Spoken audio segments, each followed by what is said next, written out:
Dans l'usine LSI, à laquelle nous n'avons pas accès, selon les rares salariés qui nous ont parlé, la direction a annoncé l'arrivée prochaine d'un chiffre d'affaires annuel supplémentaire. Il nous a dit voilà, qu'il va y avoir 4 millions, les trois outils, les pièces qui allaient revenir, voilà.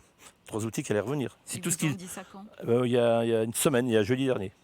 Par téléphone, nous avons enfin réussi à joindre le PDG du groupe GMD auquel appartient LSI. Alain Martineau confirme, mais avec de grosses nuances sur la somme.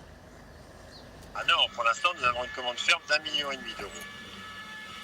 Nous avons des espoirs que ça puisse monter jusqu'à 4 millions d'euros. Mais pour l'instant, la seule commande ferme que nous ayons, elle est d'1,5 million d'euros. C'est une commande de PSA, enfin de Stellantis. Cette fabrication avait été enlevée à la même usine qui alors s'appelait GMES et dont on connaît le plan social mémorable d'il y a 5 ans. La direction nous a dit que c'était des chapes et des fourchettes d'embrayage. Voilà. Donc ça, c'est des pièces que vous faisiez. Oui, qui étaient partis sur Véron ou Luchard, voilà, sur les 2 sites GMD. Et qui reviennent chez nous. C'est du travail qu'on enlève à une autre de nos usines, mais c'est compensé par Stellantis. À quelle usine? Luchard, Où ça?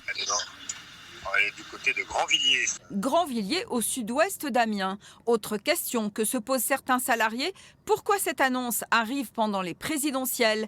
Rien n'est encore fait selon la CGT et le directeur du site a consigne de ne pas nous recevoir.